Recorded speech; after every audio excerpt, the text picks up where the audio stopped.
Hello बच्चों, भाई क्या हाल चाल है भाई? सब बढ़िया हो? तो आज हम देखेंगे करंट इलेक्ट्रिसिटी के लेक्चर नंबर 40 के बारे में। 14 नहीं, 40। ठीक है।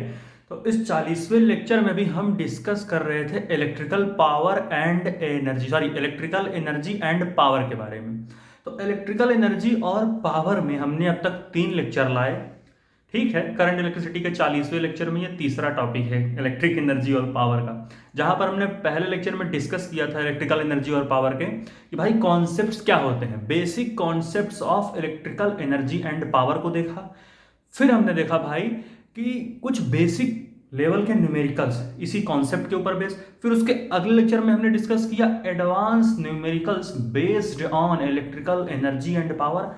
और अब हम देखेंगे complex numericals based on electrical energy और पावर। मतलब कॉन्सेप्ट किया, बेसिक न्यूमेरिकल क्वेश्चन सीरीज आए, फिर एडवांस लेवल के क्वेश्चन सीरीज आए, और आज हम डिस्कस करेंगे कॉम्प्लेक्स लेवल के question series based on electrical energy and power. तो बकवास तो बहुत कर लिए हैं, शुरू करते हैं एक बहुत ही खूबसूरत सा लेक्चर, एक बहुत ही खूबसूरत से सुबह में। भाई चलो, हमको ये डायग्राम दिया गया, सॉरी 3 सर्किट दिए गए। ठीक है। अब इन तीनों सर्किट में हर एक रजिस्टर का ध्यान से देखो, रेजिस्टेंस 1 ओमेगा है, और हर एक सर्किट का जो पोटेंशियल है वो 3 वोल्ट यानी सेम है। हमसे पूछा क्या है क्वेश्चन में, वो हम लिखते हैं सीधा। हमसे जो है सवाल में भैया पूछा ये है कि मान लेते हैं इस वाले सर्किट का पावर P1 है, इस वाले सर्किट का पावर P2 है। इसको हम नाम दे देते हैं पहला सर्किट, ये हमारा मान लो दूसरा सर्किट, और ये हमारा मान लो ये हमारा है तीसरा सर्किट। ठीक है। और ये हमारा क्वेश्चन नंबर 1 है। ठीक है। चलो भाई, तो पहला सर्किट, दूसरा सर्किट, तीसरा सर्किट। ठीक है। पहले वाले सर्किट का पावर P1 है, दूसरे दूसरे वाले सर्किट का पावर P2 है, और तीसरे वाले सर्किट का पावर P3 है।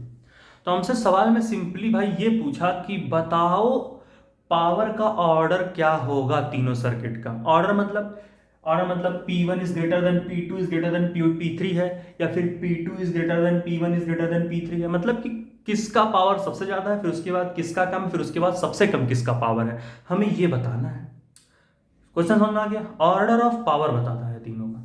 अब बच्चों याद करो कॉन्सेप्ट जब हमने पढ़ाया था इलेक्ट्रिकल एनर्जी और पावर का, और जब न्यूमेरिकल्स लगवाए थे तो वहां पर हमने पावर का जनरल फॉर्मूला बताया था भाई। आप लोगों को क्या बताया था भाई?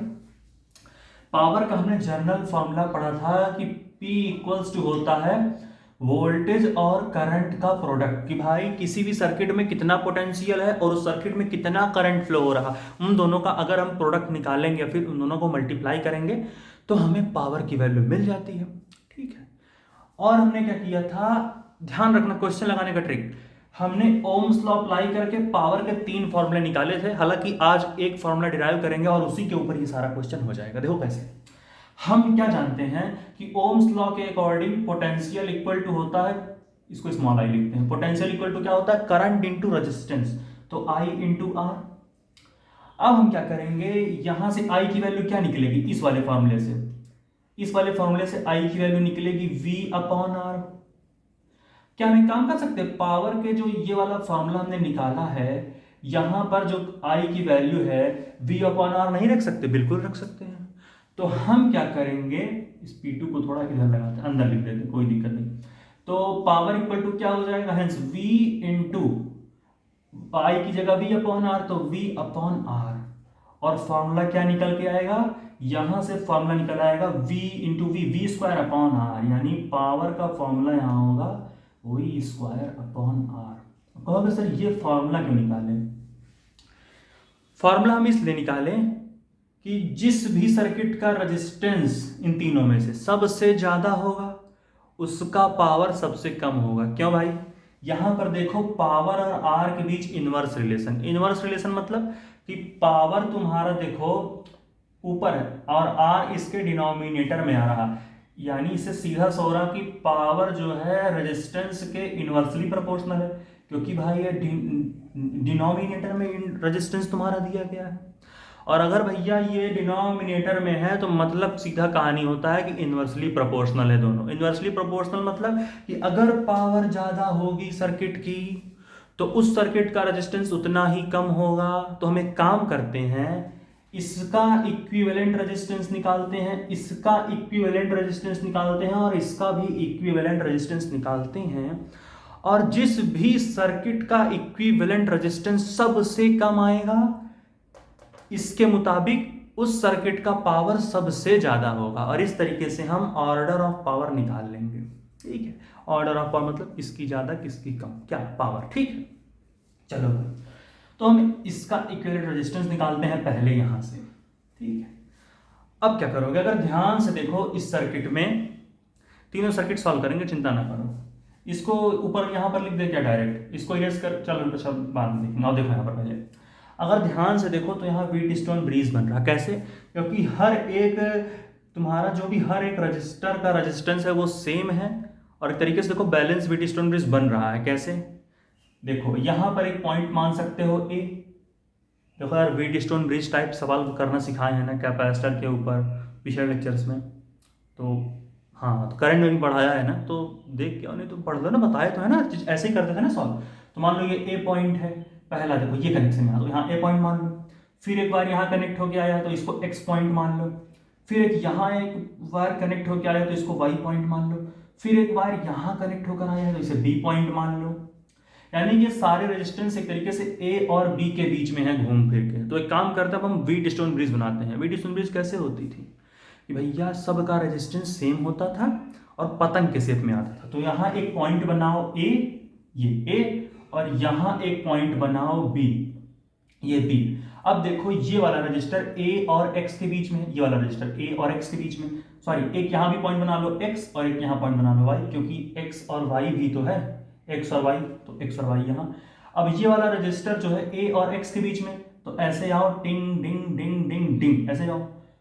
अब देखो ये रजिस्टर अगर देखो तुम भैया कौन सा, ये वाला रजिस्टर x और b के बीच में ही तो ये रजिस्टर, ये वाला देखो, देखो ये वाला रजिस्टर, यहां से ऐसे आओगे, ऐसे ऐसे ऐसे ऐसे, x और b के बीच में जो रजिस्टर दिख रहा है, तो यहां से एक रजिस्टर x और b के बीच में मिला। अब देखो ये वाला रजिस्टर y और b पॉइंट के बीच में है, तो यहां y और b है, तो टिंग डिंग डिंग डिंग डिंग डिंग यहां से आ गए। अब ध्यान से देखो तो ये वाला रजिस्टर जो है, सॉरी हाँ ये वाला रजिस्टर अगर ध्यान से देखो तो किसके बीच में है, ये वाला रजिस्टर तुम्हारा है x और y पॉइंट के बीच में, ये वाला। तो यहां से ऐसे आओ टिंग डिंग डिंग डिंग डिंग डिंग डिंग डिंग। ठीक है, अब अगर ध्यान से देखोगे तो एक यहां पर हम एक और रजिस्टर को भैया ले सकते हैं, और वो रजिस्टर होगा हमारा कौन सा, ये वाला रजिस्टर, ये वाला। ध्यान से देखो ए पॉइंट से आए ऐसे ऐसे ऐसे ऐसे यहां पर गए, यानी ए और वाई पॉइंट के बीच में ये वाला रजिस्टर है, ये वाला देखो ऐसे ही तो आ रहा है, ये देखो ध्यान से। तो यहां से भैया तुम इसको ऐसे बना सकते हो टिंग डिंग डिंग डिंग डिंग डिंग डिंग। देखो ये भी 1 ओमेगा है, ये भी 1 ओमेगा है, सब 1 ओमेगा, ये भी 1 ओमेगा, ये भी 1 ओमेगा और ये भी 1 ओमेगा। अब हमने कहानी क्या पढ़ी कि अगर मान लो इसको R1 है, इसको मान लो R2 है, इसको मान लो R3 है, इसको मान लो R4 है।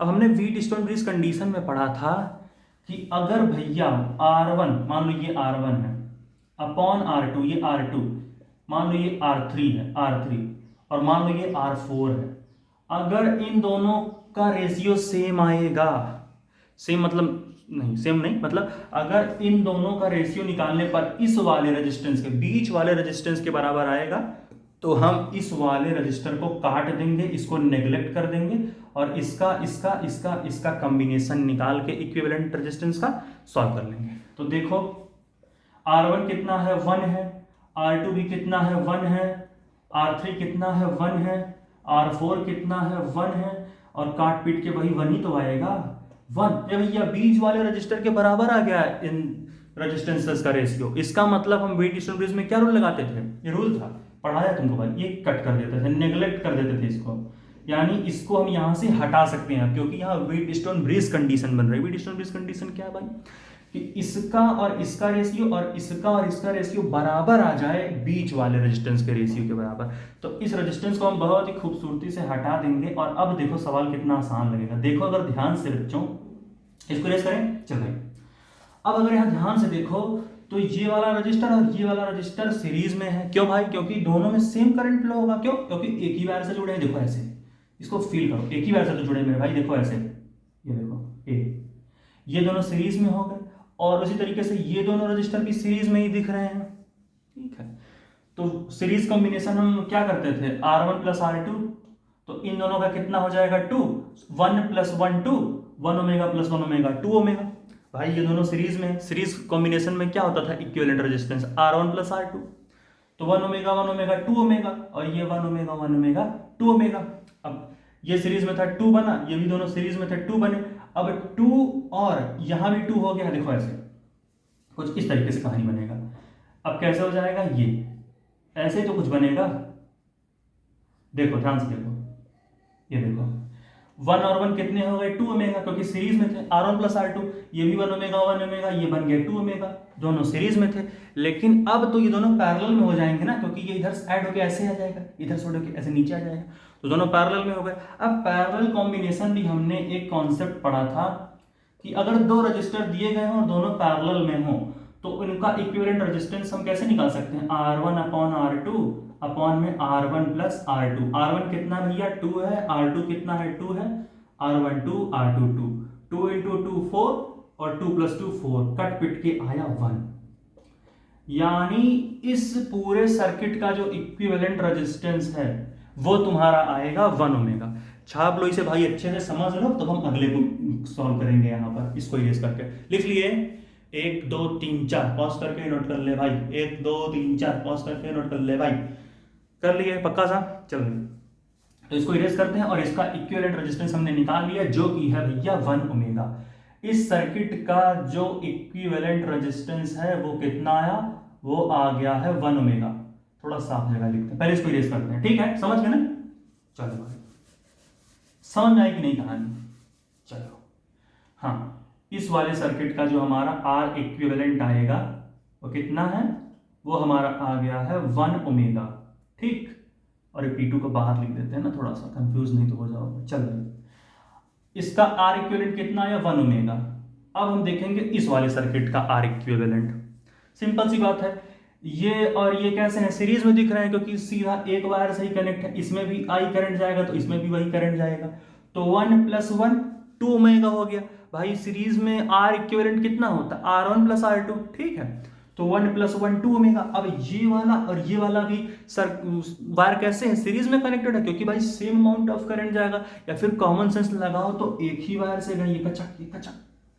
तो 1 ओमेगा प्लस 1 ओमेगा 2 ओमेगा, क्योंकि भाई सीरीज में है, और सीरीज में हम R इक्विवेलेंट कैसे निकालते हैं भैया, R1 प्लस R2, तो ये 1 प्लस 1 2 ओमेगा। इधर से ये वाला भी सीरीज में, ये वाला भी सीरीज में, तो 1 प्लस 1 2 ओमेगा। ठीक है, अब क्या होगा, यहां एक 2 ओमेगा का रजिस्टर हो जाएगा, यहां भी एक 2 ओमेगा का रजिस्टर हो जाएगा, और बीच में एक 1 ओमेगा का रजिस्टर बचेगा। मतलब यहां 2 ओमेगा, यहां 2 ओमेगा, बीच में 1 ओमेगा। अब ये तीनों तो पैरेलल में हो जाएंगे ना। देखो ऐसे बनेगा, 1 प्लस 1 2 ओमेगा, तो ऐसे बनाओ, ऐसे समझो, किचिक किचिक किचिक किचिक किंग। फिर ऐसे आओ, बीच में 1 ओमेगा है, ठीक है, किचिक किचिक किचिक किचिक किंग। फिर एक 1 ओमेगा प्लस 1 ओमेगा 2 ओमेगा बनेगा। भाई ये और ये सीरीज में है, तो 1 प्लस 1 2 ओमेगा, तो इधर से यहां पर खाली 2 ओमेगा बचेगा। अब अगर ध्यान से देखो तो एक बार यहां, एक बार यहां, एक बार यहां, तीनों सेपरेट हो गए, यानी डिफरेंट अमाउंट ऑफ करंट जाने लगा। यानी ये अब तीनों पैरेलल में हो गए। ये सीरीज में था, दोनों ऐड होकर 2 ओमेगा बना था। ये भी दोनों सीरीज में थे, ऐड होकर 2 ओमेगा बने, और बीच में एक 1 ओमेगा था ही। अब भैया मेरे ये तीनों पैरेलल में है। अब यहां दो रजिस्टर से ज्यादा हो गए, तो R1 into R2 upon R1 plus R2 नहीं लगाएंगे। अब हम कॉमन सा फॉर्मूला लगाएंगे पैरेलल का, जो होता है 1 by R equivalent equal to 1 by R1 plus 1 by R2 plus 1 by R3। ठीक है बच्चे? यार कैमरे में साफ दिख रहा है कि नहीं? बिल्कुल साफ, बिल्कुल सही। देखो भाई, तो 1 बाई R इक्विवेलेंट हम यहाँ क्या फॉर्मूला लगाएंगे, यहाँ पर हम लगाएंगे 1 upon R1 plus 1 upon R2 plus 1 upon R3। ठीक है भाई, तो अब ये वाला हम फॉर्मूला यहाँ लगाएंगे। R1 कितना है 2 ओमेगा, R2 कितना है 1 ओमेगा, और R3 कितना है 2 ओमेगा। तो 1 upon 2 plus 1 upon 1 plus 1 upon 2 is equal to 1 upon R equivalent. ठीक है भाई, अब 2 1 2 का एलसीएम कितना आएगा, 2 ही आएगा। अब क्या हो जाएगा, टू वन जा और वन वन जा वन, तो यहाँ वन बचेगा। अब वन टू जा टू और टू इंटू वन टू, फिर टू वन जा और वन इंटू वन वन, ठीक है। तो कितना हो जाएगा, two plus one three, three plus one four, and four upon two equal to कितना हो जाएगा भाई, ये कितना हो जाएगा, ये हो जाएगा टू वन जा और ये हमारा चला जाएगा टू टू जा, यानी is equal to two omega. यानी जो हमारा वन बाई आर इक्विवेलेंट का वैल्यू आएगा यहाँ से वो टू ओमेगा, लेकिन वन अपॉन आर इक्विवेलेंट आया है, निकालना हमको आर इक्विवेलेंट है। यानी जो ओवरऑल हमारा क्या आया है, अगर ओवरऑल देखा जाए, इसको मिटा दो क्या, चलो, अगर ओवरऑल देखा जाए तो जो हमारा r one by r equivalent आया वो two omega, which implies that r equivalent को इधर लो और टू को इधर जाओ ले जाओ, तो यहाँ से आर इक्विवेलेंट इक्वल टू क्या हो जाएगा, वन बाई टू ओमेगा। भाई यही तो होगा, देखो ऐसे आर इक्विवेलेंट इधर ला दो और टू को उस तरफ ले चले जाओ, तो आर इक्विवेलेंट यहाँ कितना आ गया, वन बाई टू ओमेगा। यानी इस वाले रजिस्टर का जो हमारा आर इक्विवेलेंट आया वो हमारा होगा वन बाई टू ओमेगा। इसका आर इक्विवेलेंट कितना है, इसका आर इक्विवेलेंट है वन ओमेगा, इसका आर इक्विवेलेंट है one by two omega. Note करो भाई, इसे समझ गए हो तो इसके बाद हम इस तीसरे रजिस्टर का रेजिस्टेंस निकालते हैं और फिर ऑर्डर ऑफ पावर निकालेंगे। नोट कर भाई, एक दो तीन चार पॉज करके नोट कर ले भाई, एक दो तीन चार पॉज करके नोट कर ले भाई, कर लिया भाई, पक्का नहीं किया था मैं पॉज, अरे यार ऑफलाइन में पॉज, ऑनलाइन में पॉज करके नोट कर सकते थे। चलो भाई ठीक है, इसको इरेज करें, चलो भाई, हाथी मेरे साथी, हाथी मेरे साथी। अब भाई हम तीसरा रजिस्टर सॉल्व करेंगे, ये तो और सिंपल है भाई, ध्यान से देखो, ये और ये सीरीज में, क्योंकि सेम अमाउंट ऑफ करंट जा रहा। अरे भाई पढ़े थे हम कि अगर सेम अमाउंट ऑफ करंट दो रजिस्टर्स में जाएगा तो दोनों सीरीज में माने जाएंगे। कैसे पता किया कि सेम करंट जा रहा है, क्योंकि भाई सेम वायर से कनेक्टेड है। देखो ये भी, यही वायर यहाँ भी गया, यही वायर यहाँ भी गया, बीच में कोई डिवाइड नहीं किया ना दोनों को, तो सेम अमाउंट ऑफ करंट जाएगा, और सेम अमाउंट ऑफ करंट जाएगा तो पोटेंशियल डिफरेंट होगा, तो सीधी सी बात है सीरीज में।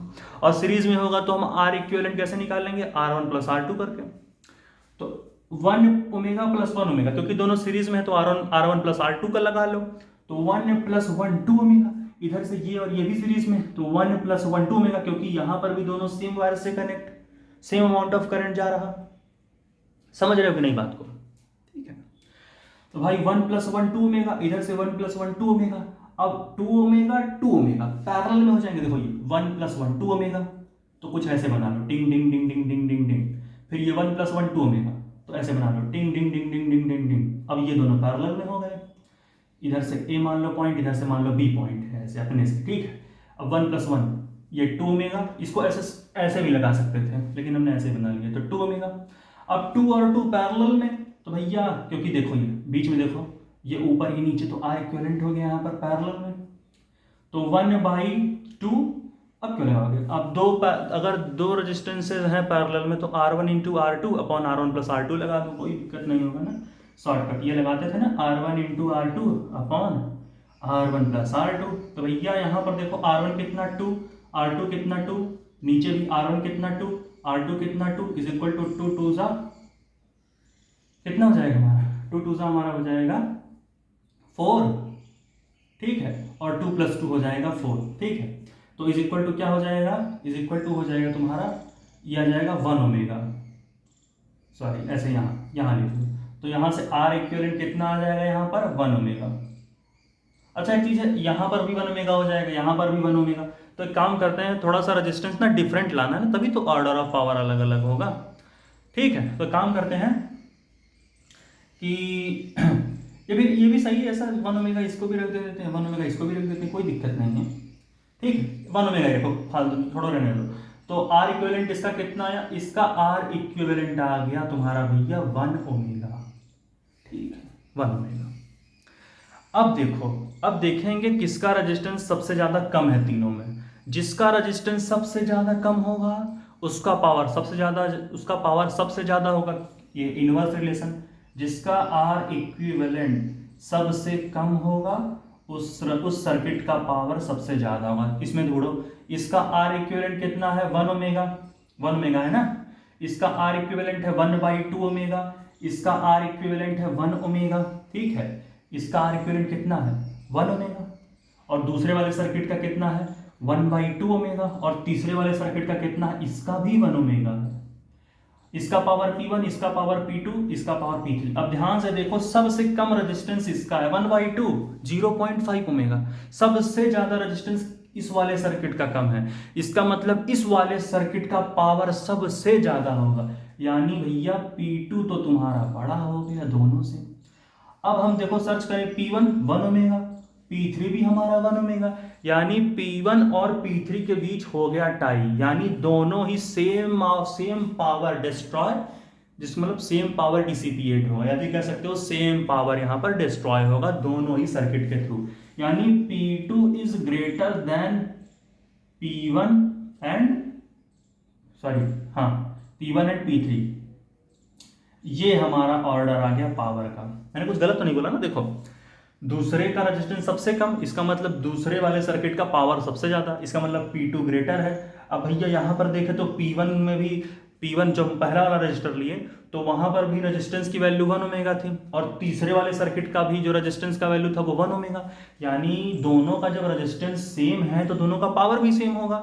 लेकिन इसका मतलब क्या हुआ, P1 is equal to P3 हो गया, लेकिन P1 और P3 P2 से छोटे हो जाएंगे। क्यों भाई? क्योंकि इस P जो हमारा पावर दूसरे वाले, मतलब जो दूसरे वाले सर्किट का पावर होगा वो सबसे ज्यादा होगा। क्यों? क्योंकि दूसरे वाले सर्किट का रेजिस्टेंस सबसे कम है। तो ये आएगा हमारा order, P2 is greater than P1 equal to P3। पहले और तीसरे का पावर सेम और P2 का पावर इन दोनों से ज्यादा। वजह सबको बता दी, पावर रेजिस्टेंस जितना कम आएगा इक्विवेलेंट, पावर उतना ज्यादा। ये 1 से टाई होगा तो बराबर, और P2 सबसे ज्यादा होगा क्योंकि R इक्विवेलेंट सबसे कम था। तो भाई ये था एक, नोट कर लो, बहुत ही खूबसूरत न्यूमेरिकल्स। नोट करो भाई, 1 2 3 4, 1 2 3 4 कर ली भाई? कर लो, चलो बिठा दें। पक्के से समझ में आया? बहुत ही अच्छा न्यूमेरिकल था, पक्के से भाई। चलो बिठा देते हैं सवाल में, ठीक है? इरेज कर रहे भाई, चलो भाई, ठीक है। अब तो ये था भाई एक बहुत ही खूबसूरत सा न्यूमेरिकल, जहां पर हमने ऑर्डर ऑफ पावर के बारे में डिस्कस किया। देखो ये हमारा कॉम्प्लेक्स टाइप न्यूमेरिकल चल रहा है यहाँ पर आज। पिछले लेक्चर में हमने डिस्कस किया था क्या? पिछले लेक्चर में हमने डिस्कस किया था एडवांस लेवल के न्यूमेरिकल्स। आज हम कॉम्प्लेक्स टाइप के न्यूमेरिकल्स के बारे में डिस्कस कर रहे हैं, ठीक है भाई? समझ में आया था कि नहीं? फॉर्मूला वगैरह हमने कैसे निकाला था, हर चीज समझ में आई थी? पक्का सर, पक्का समझ में आई थी, ऐसा थोड़ी बोलेंगे कि नहीं समझ में आई थी। तो भाई समझ में आया कि नहीं सवाल? एक और क्वेश्चन हम देख लेते हैं, उसके बाद अगले लेक्चर में हम लाएंगे विच बल्ब ग्लोज ब्राइटर के कॉन्सेप्ट को, और उसके ऊपर खूबसूरत न्यूमेरिकल्स। तो भाई एक और हम सवाल लगा लेते हैं यहाँ पर कि कैसे कैसे यहाँ पर हमारी जो है कहानी बनेगी, ठीक है? हमको मान लेते हैं कि हमको यहाँ पर एक रजिस्टर, यहाँ पर हमको 3 सर्किट्स दिए। एक सर्किट हमको यहाँ पर ऐसे दिया, टिडिंग डिडिंग टिडिंग डिडिंग, ठीक है? ऐसे, ठीक भाई। हमको यहाँ पर एक सर्किट ये दिया, मान लो इसका रेजिस्टेंस दिया 4 ओमेगा, ये हमारा हो गया 12 वोल्ट, और हमें एक रजिस्टर दिया टिंग डिंग डिंग डिंग डिंग डिंग। फिर यहाँ से एक हमको दिया, ये मान लेते हैं ये भी हमारी 12 वोल्ट की बैटरी यहाँ लगा दी, यहाँ दे दिया 6 ओमेगा का रजिस्टर, ठीक है? मान लेते हैं भैया हाँ, तो कितना हो जाएगा, यहाँ मान लेते हैं 3 एम्पियर का करंट हमको फ्लो करा दिया ऐसे, ठीक है? कितना 3 एम्पियर का करंट फ्लो हो रहा है। अरे भाई I इक्वल टू क्या होता है, V अपॉन R, तो 12/4 3 एम्पियर, तो और यहाँ पर 12/6 तो क्या हो जाएगा 2 एम्पियर, ठीक है? ये होता है ना I इक्वल टू V/R, ठीक है? तो यहाँ मान लेते हैं 2 एम्पियर का करंट फ्लो करा दिया, ठीक है? Same current. अब इसने हमसे कहा कि भाई आपको ये बताना है कि इन दोनों रजिस्टर के अंदर, ठीक है, इन दोनों रजिस्टर के अंदर, ठीक है, हमें ये बताना है कि भाई बताओ इन दोनों रजिस्टर में किस रजिस्टर का पावर ज्यादा होगा, ठीक है? किस रजिस्टर का पावर ज्यादा होगा, यानी कि P1 is greater then P2 है, या फिर P1 is equal to P2 है, या फिर P1 is less than P2 है। तो सीधी सी बात है, जैसे हमने पिछला फॉर्मूला क्या लगाया था, P इक्वल टू एक हमने फॉर्मूला पढ़ा भाई V²/R। तो एक काम करते हैं, पहले हम V1 निकालते हैं, इसका वोल्टेज, इस वाले रेजिस्टेंस का वोल्टेज का फॉर्मूला हम क्या पढ़े भाई, V equal to I into resistance. तो इसमें कितना करंट जा रहा है इस 4 ओमेगा के रजिस्टर में, 3 एम्पियर का, 3 एम्पियर का ही करंट जाएगा ना, यानी इस रेजिस्टेंस के अक्रॉस जो पोटेंशियल आएगा वो कितना आएगा, आई इंटू आर। आई क्या है 3 एम्पियर और रेजिस्टेंस कितना है 4 ओमेगा, तो आई इंटू आर 3 4 12 वोल्ट। ठीक है, यहाँ 12 12 यार सेम आ जाएगा ना ये तो, हाँ कोई दिक्कत नहीं, ऐसा ही निकलेगा क्योंकि यहाँ भी वही है तो वहाँ पर भी वही वोल्टेज आएगा ना, ये भी कॉन्सेप्ट है। चलो अब यहाँ पर आओगे, यहाँ पर भी तुम्हारा 2 एम्पियर का करंट है, तो 6 2 12 तो कितना हो जाएगा 12 वोल्ट। देखो तुम लोग को बताने के लिए क्या कि देखो जो इसमें एक और कॉन्सेप्ट पकड़ के आता है कि अगर बीच में कोई और चीज नहीं लगी है तो जो सेल का पोटेंशियल होगा वही पोटेंशियल इस रेजिस्टेंस का भी हो जाता है। बताने के लिए ऐसा किया था ताकि समझो बात को, ठीक है। तो यहाँ पर भी तुम्हारा 12 वोल्ट हो गया, यानी कि दोनों का पोटेंशियल सेम है। और हमने क्या पढ़ा है कि पावर जो होता है v के स्क्वायर के डायरेक्टली प्रोपोर्शनल होता है। भाई यहाँ पर वोल्टेज v स्क्वायर करने की जरूरत है नहीं, क्योंकि भाई v1 जो है ये हमारा v1 है, इसको हमने माना है v1 और इसको हमने माना है v2। अब भैया v1 इज इक्वल टू जब v2 हो गया तो सीधी सी बात है कि क्या होगा, दोनों का पावर भी सेम ही रहेगा, p1 इक्वल टू p2, क्योंकि v1 का स्क्वायर करोगे तो 144 आएगा 12 का, v2 ये क्या होगा, अगर हम v1 का स्क्वायर कर दें और v2 का स्क्वायर कर दें, v1 कितना है 12 तो 12 का स्क्वायर, v2 कितना है 12 तो यहाँ पर भी 12 का स्क्वायर, तो 12 का स्क्वायर इक्वल टू 12 का square equal to 144 equal to 144। सीधी सी बात है दोनों का पावर सेम होगा। यहाँ ऐसे क्यों लगा दिए हो, ऐसे लगाओ, हाँ ये होगा, दोनों का पावर सेम होगा, समझ में। इससे एक और कॉन्सेप्ट हमने समझा कि अगर बीच में और कुछ रेजिस्टेंसेस नहीं लगे हैं, सिंपल सा एक रजिस्टर लगा हुआ है, सारी कहानी बहुत सिंपल सी है, तो जो पोटेंशियल सेल का होता है वही पोटेंशियल आप बिना गुणा भाग कुछ भी किए सिंपल ही चिपका देंगे, अगर बीच में कुछ और भी रेजिस्टेंस नहीं लगे हैं। तो ये एक और कॉन्सेप्ट समझ में आया, और ये स्क्वायर वाला कॉन्सेप्ट। तो भाई ये था आज का एक, हट में देख लो भाई, देख लो, देख लिए। तो भाई ये था आज का एक बहुत ही खूबसूरत सा लेक्चर, जहां पर हमने कॉम्प्लेक्स टाइप के कुछ न्यूमेरिकल डिस्कस किए अपने इस प्यारे से क्या बोलते हैं लेक्चर में। अब इसके बाद हम लाएंगे एक नया कॉन्सेप्ट इलेक्ट्रिकल पावर और इलेक्ट्रिकल एनर्जी और पावर में, जहां हम डिस्कस करेंगे which bulb glows brighter type concept, कि हम 3 से 4 बल्ब लेंगे और उसमें देखेंगे कि किस बल्ब में ज्यादा ब्राइटनेस है। तो सबसे पहले उसका कॉन्सेप्ट देखेंगे, फिर उसके अगले लेक्चर में हम देखेंगे basic question series based on which bulb glows brighter. उसके अगले लेक्चर में हम लाएंगे advance question series based on which bulb glows brighter.